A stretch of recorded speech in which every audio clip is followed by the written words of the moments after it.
In a small village, there was a beautiful girl named Fei.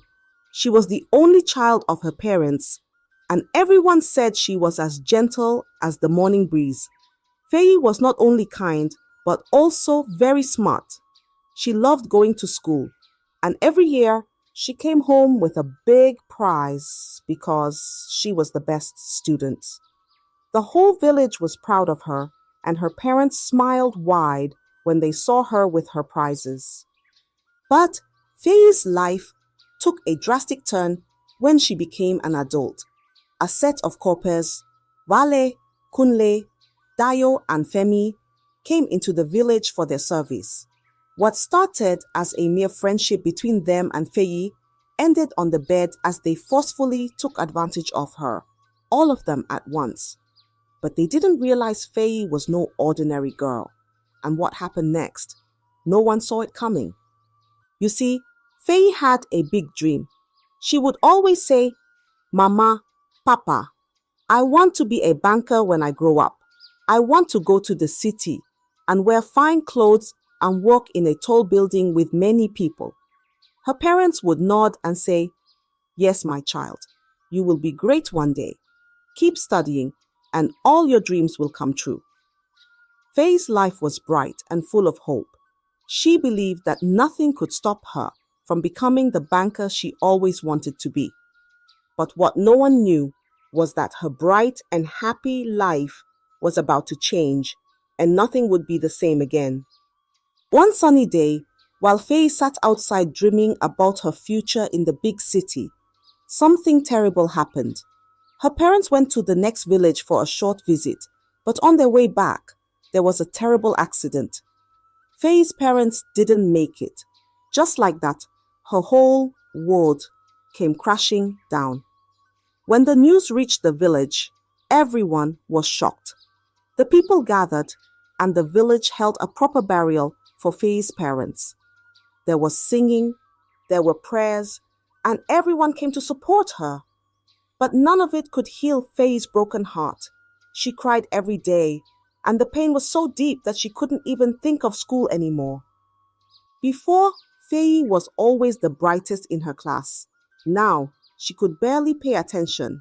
Her mind was full of sadness.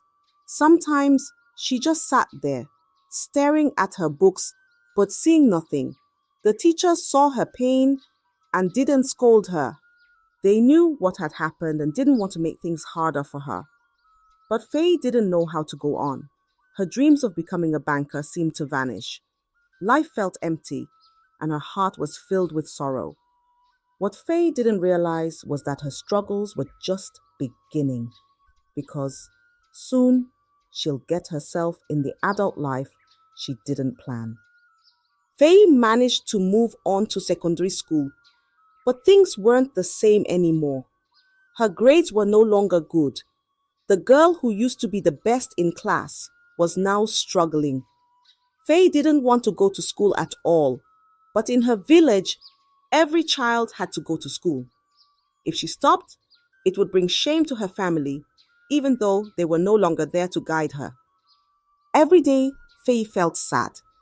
She sat in class but barely paid attention.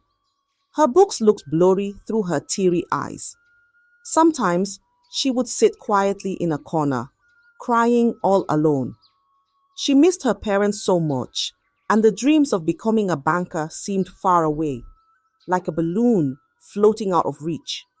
She thought, "How can I go to the city and become a banker without my parents? What's the point of studying when I have no one to be proud of me anymore?" These thoughts filled her head, and it made her feel like her life had no meaning. But no matter how sad she was, Fei had no choice. She had to keep going to school, even when it felt hard, even when it felt pointless. Little did she know, her life was about to take another unexpected turn with the coming of the new coppers into the village. One bright morning, Fei walked into school and noticed something different. The classroom was decorated with colorful paper and ribbons. Her classmates were buzzing with excitement, whispering and laughing. Everyone seemed happier than usual. Faye sat quietly at her desk, confused.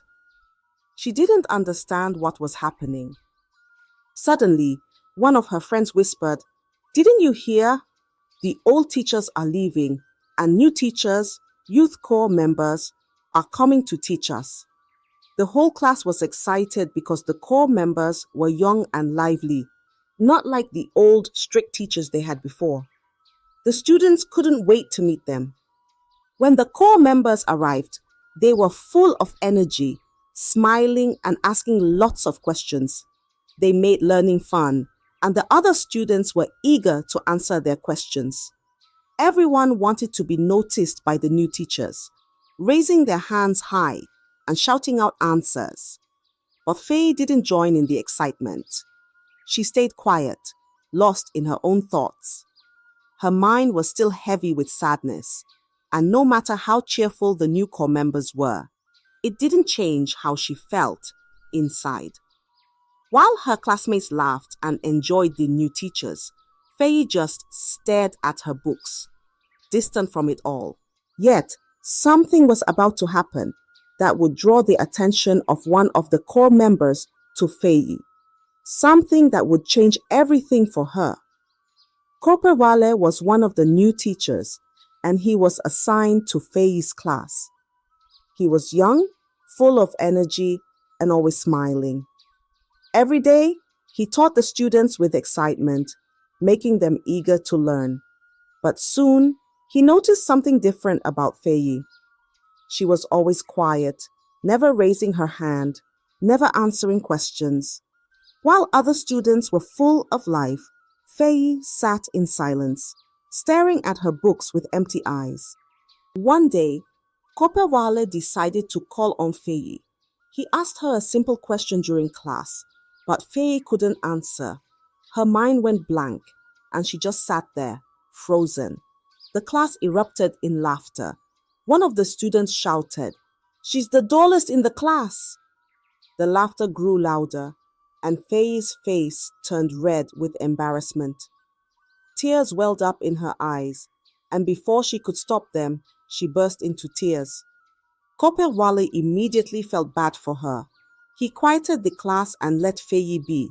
After the lesson ended, he asked Faye to stay behind. With kind eyes, he gently asked her, "Why are you so sad, Faye? Why don't you speak in class?" Faye hesitated at first, but then slowly began to tell her story. She told Corporal Wale about the accident, about losing her parents, and how her dreams had crumbled since that day. Her voice cracked with emotion as she spoke, and tears fell from her eyes. Corporal Wale was moved by her story. He looked at her and said softly, "Faye, I'm so sorry for what you've been through, but you are still the brilliant girl you used to be. I will help you get your confidence back. You will smile again, and you will be the best in class once more." Faye wiped her tears as Corporal Wale promised to help her. But little did Faye know that his kindness would lead her down a path she never expected, and soon she'll find herself in bed with the corpers. After that day, Faye began visiting Corporal Wale's house for extra lessons. He would sit with her and go over everything she had missed in class. Slowly but surely, Faye started to improve. She could answer questions again, and the quiet sadness that once surrounded her began to fade. Wale was patient and kind, always telling her, "You can do it, Faye. You're smart. Just keep trying." As Faye grew more confident, she began sharing her dreams with him. One evening, while they were studying, she looked up and said, "Corporal Wale, I want to go to the city. I still want to be a banker, even though things have been hard." Wale smiled and nodded. "You will, Faye. You're strong, and if you keep working hard, you'll achieve your dream. Just stay focused on your studies for now." Wale didn't just help her with school, he also supported her in other ways. Sometimes he would buy food for her, knowing she was struggling. He even gave her small amounts of money to help with her needs. Faye felt safe with him, and slowly her life started to get better. She began to smile again. Little by little, Faye started to feel hopeful again. Maybe her dreams weren't gone after all. While Copper Vale was busy helping Faye get back on track with her studies, the other male coppers had begun to notice something else about her. They saw her beauty and how often she visited Copper Vale's house. They started talking among themselves, whispering about how pretty and well-mannered she was. One evening, while they were gathered together, a few of the male coppers started to make wicked plans. Faye is such a beautiful girl, one of them said. Wale seems to be spending a lot of time with her. Maybe we can have some fun too. Another one chimed in, saying, yes, we should all have her, even if it's just once. She's always going to Wale's house. Who knows what they do behind closed doors? Maybe he's already enjoying her.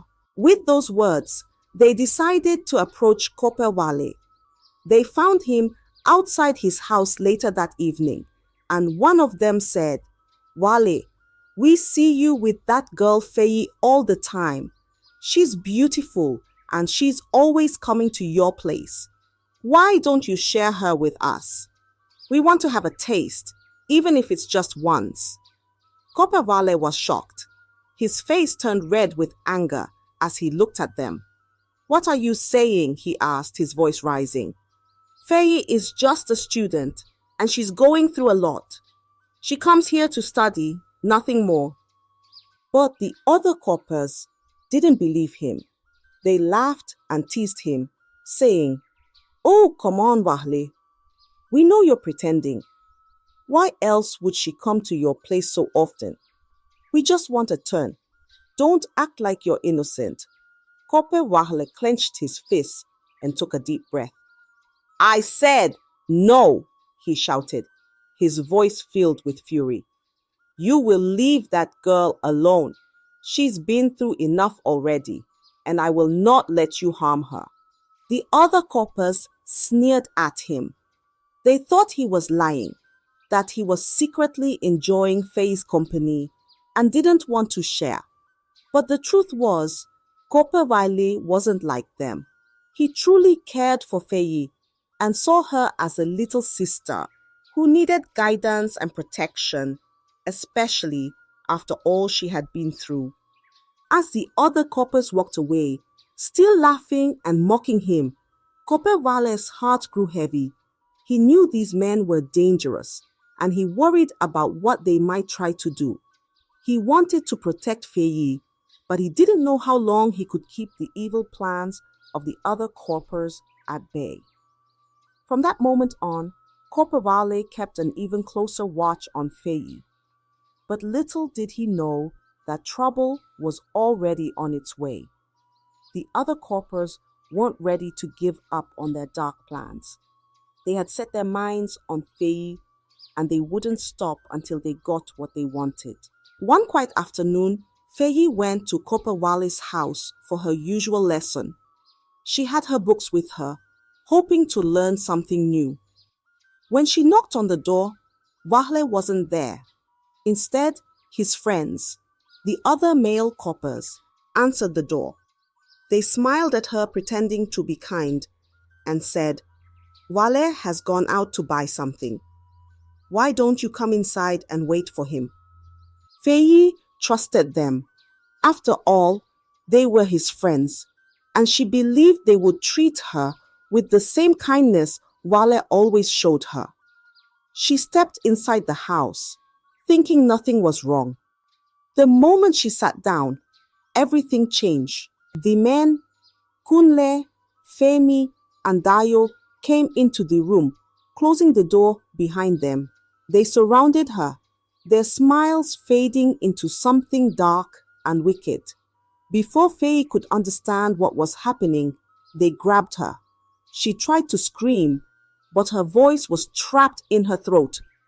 They ganged up on her, forcing themselves on her one by one, taking turns doing the most terrible thing Faye could have ever imagined and ignoring her cries for help. Faye was left in terrible pain, her body aching and her heart broken. Tears streamed down her face as the pain grew. Faye felt helpless, weak, and lost. She had trusted them, and now they had taken everything from her, leaving her broken and scared. When they were done, they left her there, alone and in pain. They laughed as they walked away, not caring about the damage they had caused. Faye was shattered. She lay there for a long time, unable to move. The world felt cold and empty. She didn't know what to do or where to go. Corporal Vale wasn't there to protect her because, unknown to her, he had been called away for an emergency and had to leave the village quickly. The other corpers, Kunle, Femi, and Dayo, thought they had gotten away with their terrible act. But what they didn't realize was that their actions would soon bring terrible consequences. Consequences they never imagined. After the terrible assault, Faye's world crumbled even more. The pain in her heart was too much to bear. She cried every day, feeling more broken than ever before. Her body hurt, but what hurt more was the fear and shame that filled her.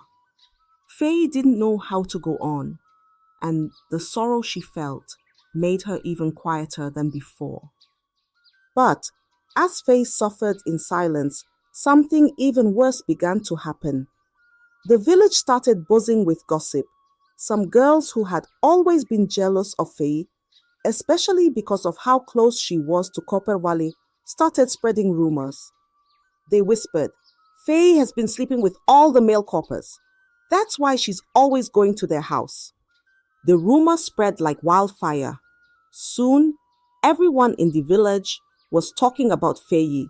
People pointed at her when she walked by, shaking their heads and whispering.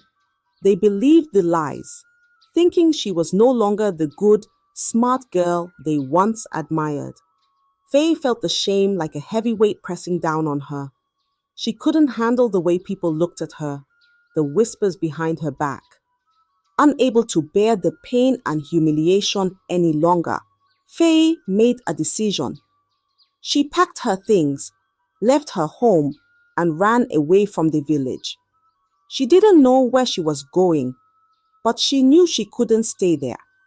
She couldn't face the people who believed such horrible things about her. Faye thought she had escaped the pain, but little did she know. Her troubles were far from over. After the service was over, the male coppers, Kunle, Femi, and Dayo, left the village and returned to the city. They didn't think twice about what they had done to Faye. In their minds, they had moved on, living their lives as if nothing had happened. They found jobs, made new friends, and seemed happy. But soon, strange and terrible things began to happen to each of them.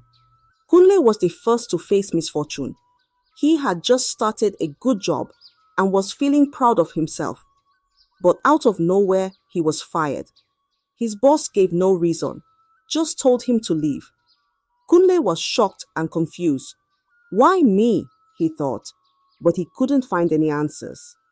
Next was Femi. He had been feeling strong and healthy, but one morning he woke up terribly sick. His body was weak, and no matter how many doctors he saw, no one could figure out what was wrong with him. The illness grew worse every day, and Femi felt like he was slowly wasting away. Then came Dayo's turn. One day, without warning, he lost everything. His entire family, his parents, his siblings, died in a tragic accident. The pain of losing them all at once was unbearable. Dayo didn't know how to cope, and his life fell apart. As the three men faced their suffering, they couldn't understand why all these terrible things were happening. They hadn't done anything wrong, or so they thought. But the bad luck wouldn't stop. Their lives were filled with pain and loss, and they had no idea what to do. Finally, in desperation, they decided to visit a seer, an old man known for his wisdom and powers.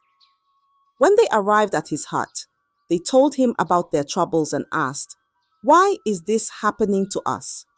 What did we do to deserve such terrible misfortunes?" The seer listened quietly and then shook his head. He looked at the men with knowing eyes and said, "This is not ordinary bad luck. It is punishment for something you did, something very wrong. The spirits are angry with you." The men were confused. "What did we do?" they asked, still not understanding. The seer's voice was deep and calm as he said, "Think back. There is a girl, Faye. You wronged her, and now the spirits of her parents are seeking justice." The men's faces turned pale as they realized what the seer was talking about. They had forgotten Faye, but the spirits had not. The seer looked at the men, his eyes serious. "Your suffering is not by chance," he said slowly. "It is the result of your wickedness. The spirit of Faye's parents is punishing you for what you did to her." At first, the men were confused. "Faye?" they asked, scratching their heads. They couldn't remember who she was, but the seer continued, his voice calm yet powerful. "You hurt her, all of you. You took advantage of her when she was vulnerable, and now her parents' spirits have risen to seek revenge." Suddenly, like a heavy curtain being pulled back, the memory of that day came flooding back to them. Faye, the quiet, sad girl who used to visit Corpe Vale's house, the one they had tricked and assaulted. The men's faces turned pale as they realized the terrible mistake they had made. They had forgotten about Faye, but the spirits of her parents had not. "The spirits will not stop until justice is served," the seer said firmly. "You must seek out Faye, and only she can forgive you. If she does not, your suffering will continue and it will only get worse." The men were silent, their hearts pounding in fear. They hadn't thought about the consequences of their actions back then, and now they were paying the price. They knew they had to find Faye, but where could she be? The seer spoke again. "Go back to the village where it all began. You must find her and beg for her forgiveness, or you will never find peace." The men were terrified. They knew they had no choice but to return to the village and search for Faye, the girl they had wronged so deeply. But what they didn't know was whether Faye would even be willing to forgive them. Panicked and filled with dread, the men wasted no time after the seer's revelation. They knew their suffering would only get worse if they didn't find Faye. With fear and guilt weighing heavily on their hearts, they rushed back to the village where they had once served, the place where everything had gone wrong. As they arrived in the village, they were greeted by familiar sights: dusty roads, old huts, and the sound of children playing. But something was different. The energy around them felt heavy, as if the very ground remembered what they had done. Their hearts pounded with anxiety, knowing they had to face the consequences of their past actions. Without wasting any time, the men began asking around, stopping villagers and inquiring about Faye. "Do you remember Faye, the girl who used to visit Corpe Vale?" they asked, their voices shaky. The villagers paused, their expressions changing as the name Faye brought back memories. "Ah, Faye," one of the old men muttered. "That poor girl. Everyone remembers her." But when the men pressed further, they got the same answer over and over. "She left the village. After what happened, she just disappeared. No one has seen her since." The villagers recalled the gossip that had spread like wildfire years ago, how some had believed Faye was involved with the Corpers, the rumor that she had been with all of them, the shame it brought to her name. but no one knew exactly where she had gone. Faye had fled, and it seemed as though she had vanished into thin air. The more the men asked, the more desperate they became. The village seemed to hold no answers. Faye had left, and with her went any hope of clearing their name and ending the curse they were under. Just as they were losing hope, an old woman who lived near the Corpus house spoke up. She had been watching from her doorway as the men went from person to person, their faces growing more desperate by the minute. "You won't find her here," the old woman said quietly as they approached her. Faye left after the scandal. The whole village was buzzing with talk about her and the Corpers. She couldn't handle it. One day, she packed her things and ran away.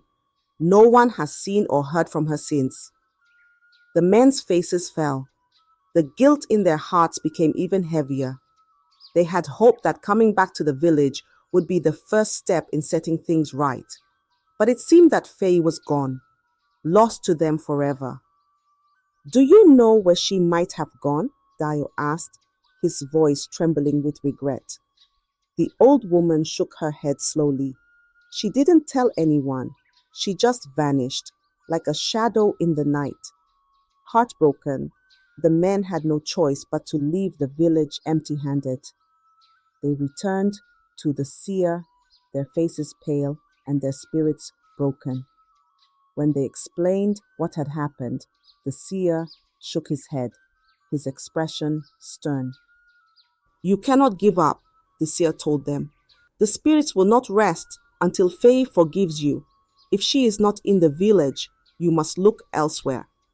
The men were confused. Where could they possibly search now? Faye could be anywhere, and they didn't know where to begin. But the seer continued, giving them a hint that reignited a small spark of hope. "Think back," the seer said slowly. "Was there anyone close to Faye? A friend, a protector, someone who might know where she went?" The men exchanged worried glances, their minds racing. Who could possibly know Faye's whereabouts? And then, like a bolt of lightning, it struck them. "Corporal Wahle," Kunle said, his voice filled with sudden realization. He was always close to her. He cared about her more than anyone else. If anyone knows where she is, it would be him. The men remembered how Corporal Wahle had been different from the rest of them. While they had let their desires cloud their judgment, Wahle had genuinely cared for Faye, helping her study and encouraging her to reach her dreams. He had always been protective of her, and there had even been talk among the corpers that Wahle had feelings for Faye. Without wasting another moment, the men set out to find Corporal Wahle, praying that he would hold the key to finding Faye. Their journey took them to the city where Wahle had settled after his service. They asked around, following every lead they could until they finally found Wale's home. When they arrived at his doorstep, their hearts were pounding.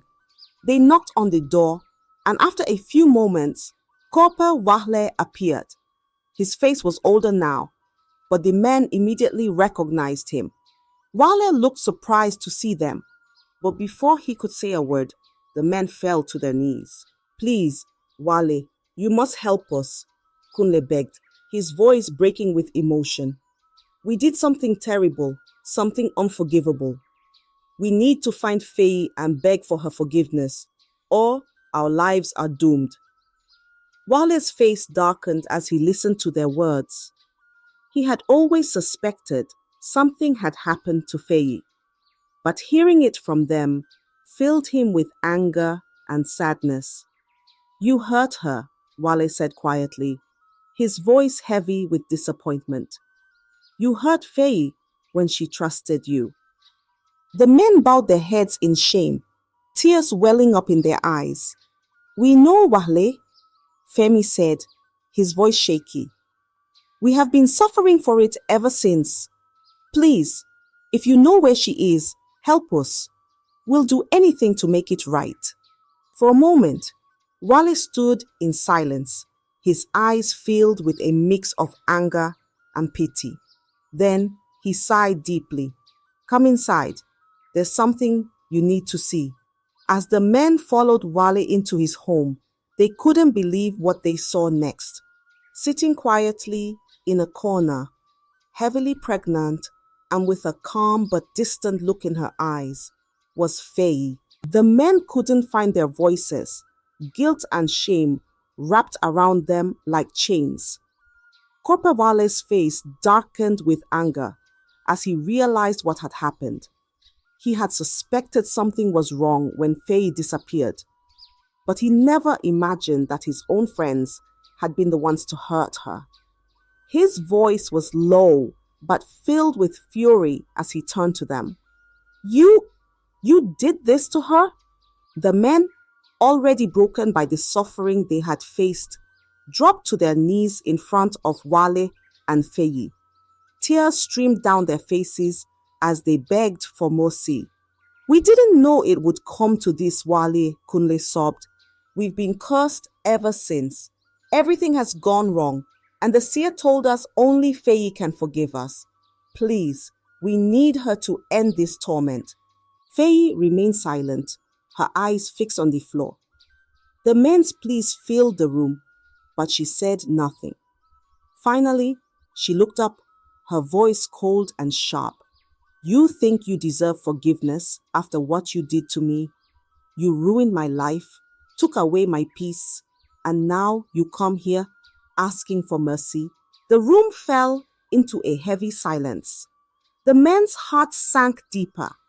They knew they didn't deserve her forgiveness, but they had no other choice. They had been cursed with misfortune, and only Faye could release them from the suffering they now faced every day. Wale, though furious, softened as he saw the desperation on their faces. He understood that the curse would only grow worse if Faye didn't forgive them. "Faye," he said gently, "I know they hurt you. What they did was unforgivable. But carrying the weight of their wrongs forever will only bring you more pain.